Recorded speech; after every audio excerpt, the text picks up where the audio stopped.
Hi hello welcome back to my channel. ನೋಡಿ, ನನ್ನ ಗುಲಾಬಿ ಗಿಡದಲ್ಲಿ ಈ ರೀತಿ ಚಿಗುರು ಬರೋದಕ್ಕೆ ಈಗ ಮಳೆ ಬಂದು ಹೋಗಿರೋದ್ರಿಂದ ನಾನು ಯಾವ ರೀತಿ ಗೊಬ್ಬರ ಕೊಡ್ತಾಯಿದ್ದೀನಿ ಅಂತ.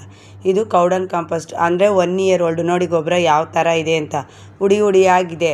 ನಾನು ಈಗ ಮಳೆ ಬಂದಿರೋ ಕಾರಣ ಈ ಗೊಬ್ಬರನ ಕೊಡ್ತಾಯಿದ್ದೀನಿ. ಗುಲಾಬಿ ಗಿಡಗಳು ಅಷ್ಟು ಚೆನ್ನಾಗಿ ಚಿಗುರಿದೆ ನಿಮ್ಮದ್ರಲ್ಲಿ ಅಂತಿರಲ್ಲ, ನಾನು ಇದೇ ರೀತಿಯೇ ಗೊಬ್ಬರ ಕೊಡೋದು. ನಾನು ಎಲ್ಲ ವೀಡಿಯೋದಲ್ಲೂ ತೋರಿಸ್ತಾ ಇರ್ತೀನಿ ನಾನು ಯಾವ್ಯಾವ ಗೊಬ್ಬರ ಕೊಡ್ತಾ ಇರ್ತೀನಿ ಅಂತ.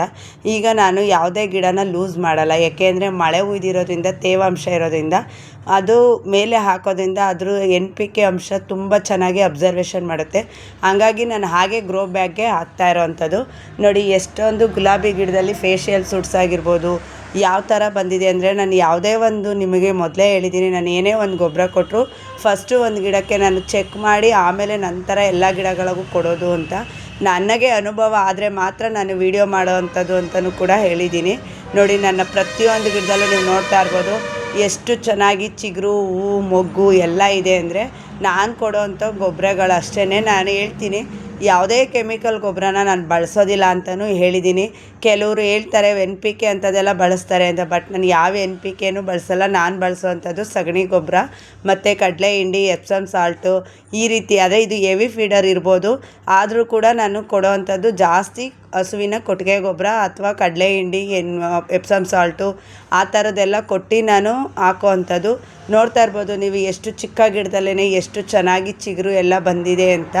ಆಮೇಲೆ ನಾನು ಮಳೆ ಬಂದಿರೋದ್ರಿಂದ ಅಷ್ಟೇ ನಾನು ಮಣ್ಣನ್ನ ಲೂಸ್ ಮಾಡ್ತಾಯಿಲ್ಲ, ಮೇಲೆ ಹಾಕ್ತಾಯಿದ್ದೀನಿ. ಆ ತೇವಾಂಶ ಅದನ್ನು ಹಿಡ್ದು ಇಟ್ಕೊಳ್ಳುತ್ತೆ. ನಾನು ಮೇಲೆ ಗೊಬ್ಬರ ಹಾಕೋವಂಥದ್ದು ಆ ತೇವಾಂಶ ಚೆನ್ನಾಗಿ ಅಬ್ಸರ್ವೇಷನ್ ಮಾಡ್ಕೊಳ್ಳುತ್ತೆ, ಅದು ಬೇರಿಗೂ ಕೂಡ ಹೋಗುತ್ತೆ. ಹಂಗಾಗಿ ನಾನು ಈ ರೀತಿ ಗೊಬ್ಬರಗಳನ್ನ ಹಾಕ್ತಾ ಇರೋವಂಥದ್ದು.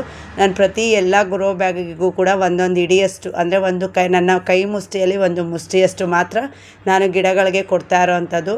ನೋಡಿ ನನ್ನ ಗುಲಾಬಿ ಗಿಡಗಳು ಎಷ್ಟು ಚೆನ್ನಾಗಿ ಗ್ರೋ ಬ್ಯಾಗಲ್ಲೇ ಚಿಗುರು ಮೊಗ್ಗುಗಳಿಂದ ಕೂಡಿದೆ ಅಂತ. ತುಂಬ ಚೆನ್ನಾಗಾಗುತ್ತೆ. ಇದರಲ್ಲಿ NPK ಅಂದರೆ ನೈಟ್ರೋಜನ್, ಫಾಸ್ಫರೇಟ್, ಪೊಟ್ಯಾಷಿಯಮ್ ಎಲ್ಲ ಇರೋದ್ರಿಂದ ನೋಡಿ ನೆಲದಲ್ಲಿರೋದಕ್ಕೆ ಮಾತ್ರ ನಾನು ಮಣ್ಣು ಲೂಸ್ ಮಾಡ್ತಾಯಿರ್ತೀನಿ. ಮಳೆ ಹುಯ್ದಿರೋದ್ರಿಂದ ಮಣ್ಣು ಫ್ರೀಯಾಗೇ ಇದೆ, ಏನು ಅಂತ ಇದೇನಿಲ್ಲ. ಎಲ್ಲ ಗಿಡಗಳು ಚಿಕ್ಕದಿಂದ ಹಿಡಿದು ದೊಡ್ಡ ಗಿಡ ಎಲ್ಲ ಗಿಡಗಳಿಗೂ ಅಷ್ಟೇ ನಾನು ಇದೇ ರೀತಿಯೇ ಕೊಡ್ಕೊಳ್ಳೋ ಅಂಥದ್ದು. ನಾನು ಯಾವುದೇ ಕೆಮಿಕಲ್ ಗೊಬ್ಬರನ ಬಳಸಲ್ಲ ಅಂತ ನಾನು ಪದೇ ಹೇಳ್ತೀನಿ. ನಾನು ಪ್ರತಿಯೊಂದು ಗಿಡಕ್ಕೂ ಅಷ್ಟೇ ನಾನು ಹಸುವಿನ ಗೊಬ್ಬರ, ಕಡಲೆ ಹಿಂಡಿ, ಬೇವಿನ ಹಿಂಡಿ, ಬಾಳೆಹಣ್ಣಿನ ಸಿಪ್ಪೆ, ಮೊಟ್ಟೆ ಸಿಪ್ಪೆ, ಟೀ ಪೌಡರ್ ಇಂಥದನ್ನು ಬೆಳೆಸೇನೆ ನಾನು ಗಿಡಗಳಿಗೆ ಕೊಟ್ಟೇನೆ ನಾನು ಗಿಡಗಳನ್ನ ಗ್ರೋತ್ ಮಾಡ್ಕೊಳ್ಳೋ ಅಂಥದ್ದು. ನೋಡ್ತಾ ಇರ್ಬೋದು ನೀವು, ಇದು ಬಂದ್ಬಿಟ್ಟು 7 days ರೋಸು. ನಾನು ಹೇಳಿದ್ದೀನಿ ನೋಡಿ ಎಷ್ಟು ಚೆನ್ನಾಗಿ ಶೂಟ್ಸ್ ಬಂದಿದೆ ಅಂತ. ಅದರಲ್ಲೂ ನಾನು ಕೊಡೋವಂಥ ಗೊಬ್ಬರಗಳನ್ನ ನಿಮಗೆ ತೋರಿಸ್ಬಿಟ್ಟು ಹಾಕ್ತಾ ಇರೋವಂಥದ್ದು. ಇದರಲ್ಲಿ ಕಣ್ಮುಚ್ಚೋ ಅಂಥದ್ದು ಏನಿಲ್ಲ. ಹಾಗಾಗಿ ಹೇಳ್ತಾ ಇದ್ದೀನಿ ನೋಡಿ, ಪ್ರತಿಯೊಂದು ಗುಲಾಬಿ ಗಿಡಕ್ಕೂ ಅಷ್ಟೇ ಇದೇ ರೀತಿ ನಾನು ಕೊಡೋವಂಥದ್ದು. ಅದರಲ್ಲೂ ಸೊಪ್ಪಿನ ಮಡಿಲಿದ್ರೂ ಕೂಡ ಕಳೆ ಎಲ್ಲ ತೆಗೆದ್ಬಿಟ್ಟು ಈ ರೀತಿ ನಾನು ಗೊಬ್ಬರ ಹಾಕುವಂಥದ್ದು. ಇಷ್ಟು ಚೆನ್ನಾಗಿ ಗುಲಾಬಿ ಗಿಡಗಳು ಗ್ರೋತ್ ಆಗೋದಕ್ಕೆ ನಾನು ಕೊಡೋವಂತಹ ಗೊಬ್ಬರಗಳೇ ಕಾರಣ. ಅಷ್ಟು ಬಿಟ್ಟರೆ ಬೇರೇನು ನಾನು ಯೂಸ್ ಮಾಡೋ ಅಂಥದ್ದಿಲ್ಲ, ನೀವೇ ನೋಡ್ಬೋದು. ಹಾಗಾಗಿ ಹೇಳ್ತಾ ಇದ್ದೀನಿ, ಅದರಲ್ಲಂತೂ ಗುಲಾಬಿ ಗಿಡಗಳಲ್ಲಂತೂ ತುಂಬ ಚೆನ್ನಾಗಿ ರೂಟ್ಸ್ ಬರುತ್ತೆ ಮತ್ತು ಅದರಲ್ಲಿ ಮೊಗ್ಗುಗಳಾಗುತ್ತೆ. ತುಂಬ ಚೆನ್ನಾಗಿ ಗಿಡಗಳಂತೂ ಗ್ರೋತ್ ಆಗುತ್ತೆ. ನಾನು ಪ್ರತಿಯೊಂದು ಗಿಡಕ್ಕೂ ಅಷ್ಟೇ ಇದೇ ರೀತಿ ಕೊಡೋದು. ನೋಡಿ ಈ ಗಿಡದಲ್ಲಂತೂ ಎಣ್ಸೋದಕ್ಕೆ ಆಗಲ್ಲ, ಅಷ್ಟೊಂದು ಮೊಗ್ಗುಗಳಿದೆ. ತುಂಬ ಚೆನ್ನಾಗಿ ಬಂದಿದೆ ಗಿಡ ಅಂತೂ. ನಾನು ಇದೇ ರೀತಿಯೇ ಎಲ್ಲ ಗಿಡಗಳಿಗೂ ಗೊಬ್ಬರ ಕೊಡೋದು. ಗೊಬ್ಬರ ಕೊಡುವಾಗಲೇ ನಾನು ಕಳೆ ಎಲ್ಲ ಇತ್ತು ಅಂದರೆ ಅದನ್ನೆಲ್ಲ ಕ್ಲೀನ್ ಮಾಡ್ತೀನಿ. ನೋಡಿ ಇದು ಯೆಲ್ಲೋ ಕಲರ್ ಗುಲಾಬಿ ಎಷ್ಟು ಚೆನ್ನಾಗಿ ಹೂ ಬಿಟ್ಟಿದೆ ಅಂತ. ಚಿಕ್ಕ ಗಿಡನೇ ನೋಡಿ, ಅದೇನು ದೊಡ್ಡ ಗಿಡ ಅಲ್ಲ, ಅದರಲ್ಲಿ ಆಲೇ 2 ಮೊಗ್ಗು ಹೂ ಬಿಟ್ಟಿದೆ. ಮತ್ತು ಇದು ಕೆಂಪುದು ಪಕ್ಕದಲ್ಲಿ ನಾನು ಎಲ್ಲ ಇದೆ. ನಾನು ಹೇಳಿದ್ದೀನಿ ಆಲ್ಟ್ರ್ ಅಂತ ಯಾವುದೂ ಹಾಕ್ಕೊಳ್ಳಲ್ಲ. ನಾನು ಪ್ರತಿಯೊಂದು ಗಿಡನೂ ಅಷ್ಟೇ ಪಕ್ಕದಲ್ಲೇ ಹಾಕ್ಕೊಂಡಿದ್ದೀನಿ. ಆದರೂ ಗಿಡಗಳು ಎಷ್ಟು ಚೆನ್ನಾಗಿ ಹೂ ಮೊಗ್ಗು ಆಗಿದೆ ಅಂತ.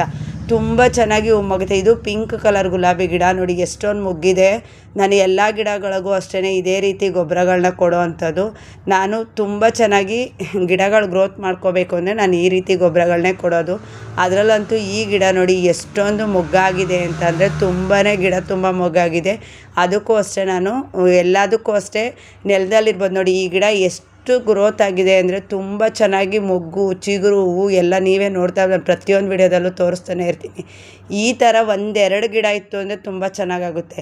ಅದರಲ್ಲೂ ನೋಡಿ ನಾನು ಎಲ್ಲನೂ ಅಷ್ಟೇ ಬುಡದ ಮಣ್ಣೆಲ್ಲ ಲೂಸ್ ಮಾಡಿ ಪಕ್ಕದಲ್ಲೇ ಇದೆ, ಎಲ್ಲೂ ಇಲ್ಲ. ಅದು ಕೆಲವೊಂದು ಕಟಿಂಗ್ಸ್ ಹಾಕಿದ್ದೀನಿ, ಕೆಲವೊಂದು ಗಿಡಗಳಿದೆ. ಅದಕ್ಕೆಲ್ಲನೂ ಅಷ್ಟೇ ನಾನು ಎಲ್ಲದಕ್ಕೂ ಒಂದೊಂದು ನನ್ನ ಮುಷ್ಟಿಯಲ್ಲಿ ಬರೋಷ್ಟು ಗೊಬ್ಬರನ ಹಾಕಿ ತೋರಿಸ್ತಾ ಇದ್ದೀನಿ ಎಷ್ಟು ಚೆನ್ನಾಗಿವೆ ಗಿಡಗಳು ಅಂತ. ಎಲೆ ಕೂಡ ನಂದು ಎಲ್ಲೂ ಸಹ ಹಳದಿಯಾಗಿಲ್ಲ. ಆ ರೀತಿ ನಾನು ಮೇಂಟೈನ್ ಮಾಡ್ತೀನಿ.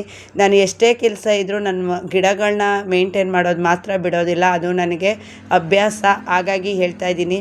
ನೋಡಿ ಎಷ್ಟು ವೈಟ್ ಗುಲಾಬಿ, ಇದು ಬಂಚ್ ಗುಲಾಬಿ. ಅದಂತೂ ಕಟ್ಟಿಂಗ್ಸ್ ಮಾಡಿದ್ಮೇಲೆ ಎಷ್ಟು ಚೆನ್ನಾಗಿ ಚಿಗುರಾಗಿ ಹೂ ಬಿಟ್ಟಿದೆ ಅಂತ. ನಾನು ಎಲ್ಲ ಪ್ರತಿಯೊಂದು ಗಿಡಕ್ಕೂ ಅಷ್ಟೇ ಇದೇ ರೀತಿ ನೋಡಿ, ಇದು ಪಾಟಲ್ಲಿರೋವಂಥ ಗುಲಾಬಿ ಗಿಡ.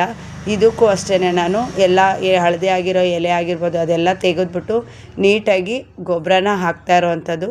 ಇದು ನೋಡಿ, ಆ ಪಾಟ್ಗಳನ್ನ ತಂದು ನಾನು ಇಲ್ಲಿ ಇಟ್ಟಿದ್ದೀನಿ. ಎಷ್ಟು ಚೆನ್ನಾಗಿ ಕಾಣಿಸ್ತಾ ಇದೆ ಅಂತ. ತುಂಬ ಚೆನ್ನಾಗಿದೆ ನನ್ನ ಗುಲಾಬಿ ಗಿಡ. ನೋಡಿ ಎಷ್ಟು ಚೆನ್ನಾಗಿ ಕಾಣಿಸ್ತಾ ಇದೆ ಅಂತ. ಈ ರೀತಿಯೇ ನಾನು ಗುಲಾಬಿ ಗಿಡಗಳನ್ನ ಬೆಳೆಸೋದು. ನಿಮ್ಮ ಗಿಡದಲ್ಲೂ ಇದೇ ರೀತಿ ಬರಬೇಕು ಅಂದರೆ ನಾನು ಹೇಳಿರೋವಂಥ ಟಿಪ್ಸ್ನೆಲ್ಲ ಫಾಲೋ ಮಾಡಿ. ಮತ್ತು ಈ ವಿಡಿಯೋ ನಿಮಗೆ ಸ್ವಲ್ಪನಾದರೂ ಉಪಯೋಗ ಆದಲ್ಲಿ ಲೈಕ್ ಮಾಡಿ, ಶೇರ್ ಮಾಡಿ, ಕಮೆಂಟ್ ಮಾಡಿ. ಹೊಸಬ್ರಾದರೆ ಸಬ್ಸ್ಕ್ರೈಬ್ ಮಾಡ್ಕೊಂಡು ವಿಡಿಯೋ ನೋಡಿ. Thank you for watching. Next ವಿಡಿಯೋದಲ್ಲಿ ಸಿಗ್ತೀನಿ.